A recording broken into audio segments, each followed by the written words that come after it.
In fact nagtila naman ang ulan no.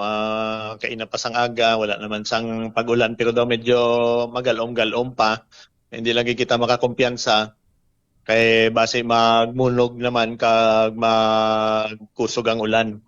So magprepara lang gid, alerto. In fact ang among nga Corona 911 continuously naga-monitor sa aton nga 27 barangays. Lately lang no, may report talin sa Sitio Kabuling, Barangay Sarabia nga may isang ara sa clear and present danger nga balay no kay tungod sang soil erosion. So mayo man kay ang ato nga first responder amo ang barangay gin-evacuate naman sila no.